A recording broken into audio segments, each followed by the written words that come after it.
Comunidade Batista do Caminho, uma pequena comunidade, uma semente de resistência dentro do cristianismo. Um cristianismo que, em sua grande maioria, é fundamentalista, é amigo de ditaduras e amigo dos fascismos e dos neonazismos da vida. Eu quero começar com uma retrospectiva que começa em 1963, 4 meses antes do golpe militar. O pastor Enéas Tonguini, da Igreja Batista, um dos líderes da Igreja Batista no Brasil, de Perdizes, São Paulo, convoca os evangélicos para um dia nacional de oração e jejum, para que Deus evite que o Brasil se torne comunista. Em 1964, com o golpe militar, assume a presidência o Marechal Humberto Alencar de Castelo Branco. Em 64, ainda em abril, logo após o golpe, o pastor Tonguini convoca novamente os evangélicos para um dia nacional de oração e jejum em agradecimento ao golpe. Parece que a gente vê a história se repetindo como tragédia. Os malafaias da vida convocando a nação para livrar o Brasil do comunismo.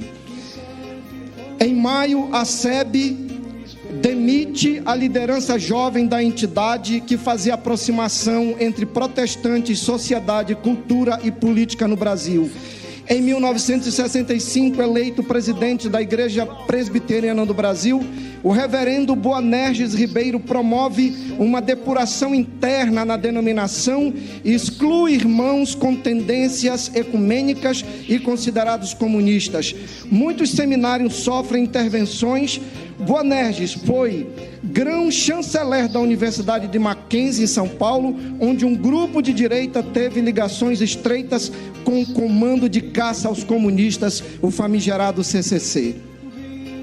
Em 1967, a Igreja Metodista fecha sua faculdade de teologia em São Paulo, expulsa professores e seminaristas. O pivô da crise foi uma formatura para a qual os formandos convidaram para Paraninfo o católico Dom Helder Câmara.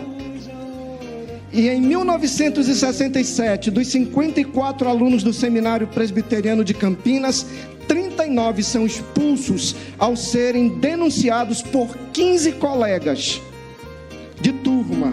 Vários professores também são demitidos. O Seminário Teológico Centenário em Vitória é fechado.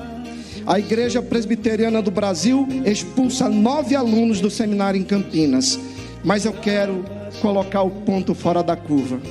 Eu quero colocar a semente da revolução que nasce numa fé engajada e na leitura da Bíblia a serviço da vida. Quero voltar um pouquinho. Em 62, a Conferência do Nordeste, promovido pelo SEB no Recife, teve como lema Cristo e o processo revolucionário brasileiro, um marco na tentativa de despertar os cristãos para uma cidadania responsável. Foi a primeira vez na história do Brasil que protestantes e católicos se sentaram em torno de uma mesa para um diálogo com marxistas. Discursaram ali, entre outros, Celso Furtado.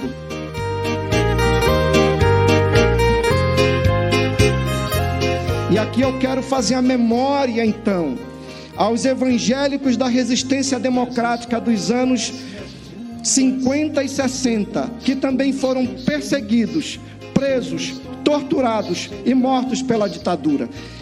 Esse relato não é meu, é de uma reportagem da repórter Juliana Brown, da BBC de Londres, traduzido para o português, que diz assim, abre aspas, os choques me provocaram convulsões e gritos. A sensação era de perda total de controle sobre minha capacidade mental, racional e sobre os meus movimentos. Era insuportável, fecha aspas. Foi assim que Anivaldo Padilha, pai do atual ministro de Relações Institucionais da Presidência da República, o nosso Padilha, dá o seu testemunho do sofrimento nos porões da tortura da ditadura militar. Líder ecumênico metodista, Anivaldo Padilha, descreveu as torturas que sofreu durante os 21 dias em que ficou preso em São Paulo, no destacamento de operações de informações Centro de Operações de Defesa Interna, DOICOD, uma agência de repressão política subordinada ao Exército durante a ditadura militar em 64. Fez parte desde a sua juventude da Ação Popular, uma organização criada por militantes da juventude católica que se expandiu para um caráter não convencional e defendia o conceito-chave de socialismo como humanismo. Portanto, muitos outros evangélicos foram perseguidos, presos e torturados e exilados.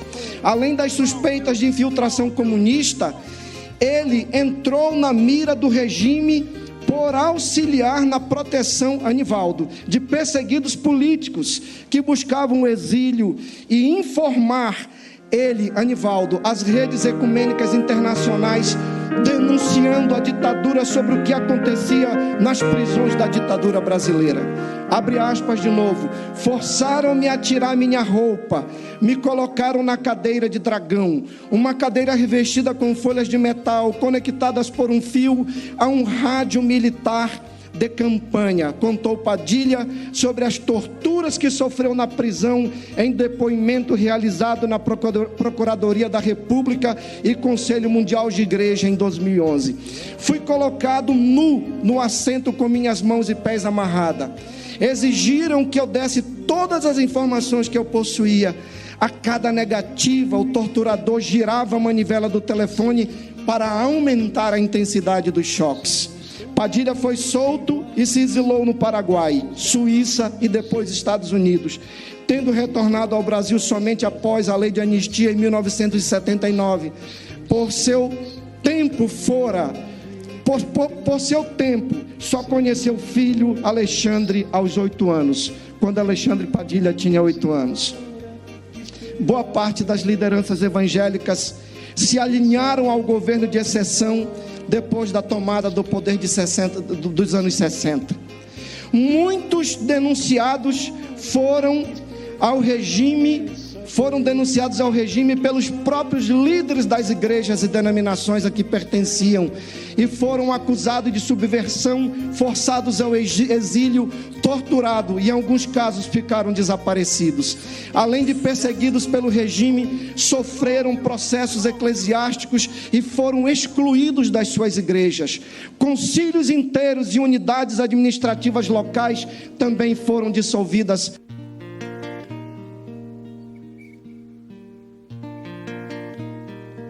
Me permita, vereador Napoleão Maracajá, recentemente a Igreja Batista do Pinheiro em Alagoas, que é uma igreja da resistência democrática, é uma igreja que luta pela população em seu entorno, é uma igreja que luta contra os crimes ambientais da Braskem, foi expulsa da Convenção Batista Brasileira porque acolheu entre seus membros e suas lideranças irmãos e irmãs homoafetivas. Louvado seja o nome do Senhor por isso.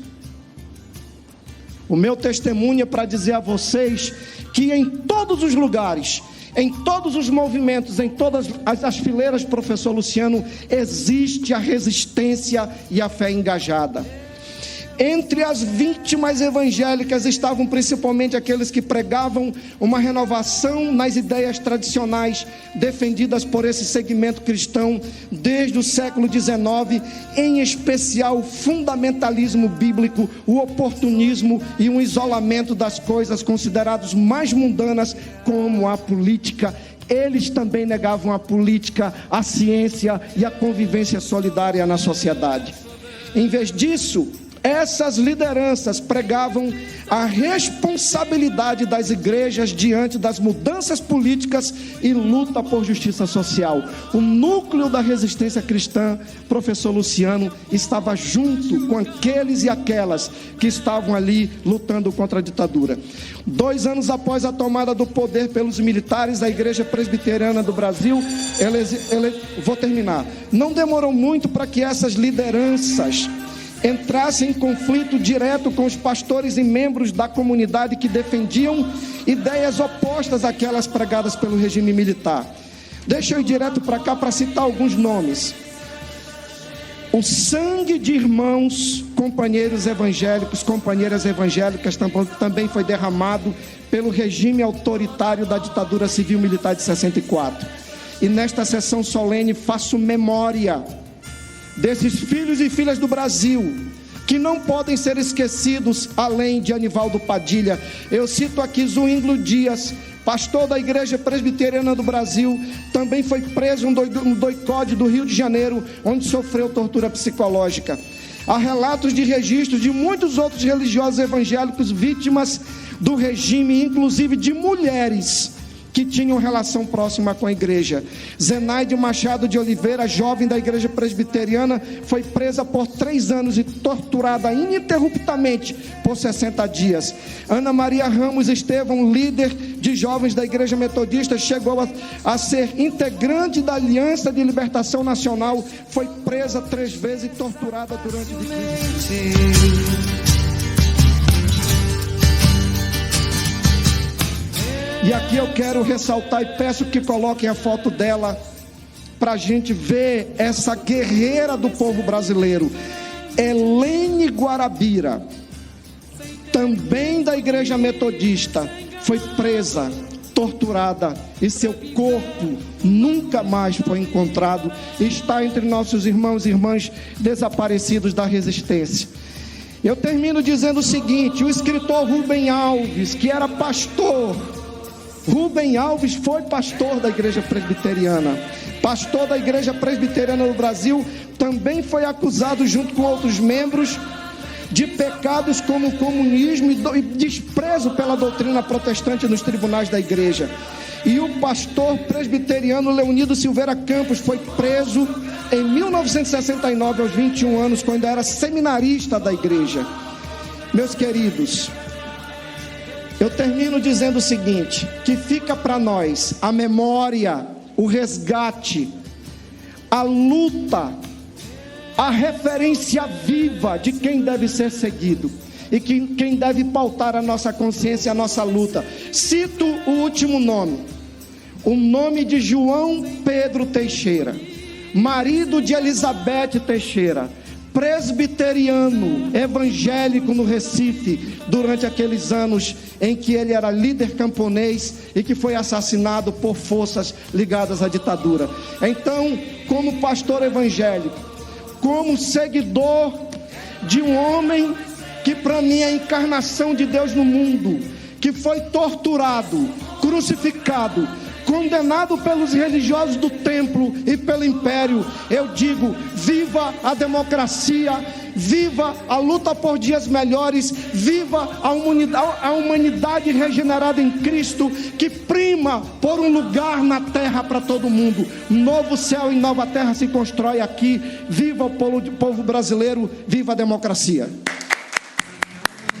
Cantando e seguindo a canção, vem, vamos embora, que esperar não é saber, quem sabe faz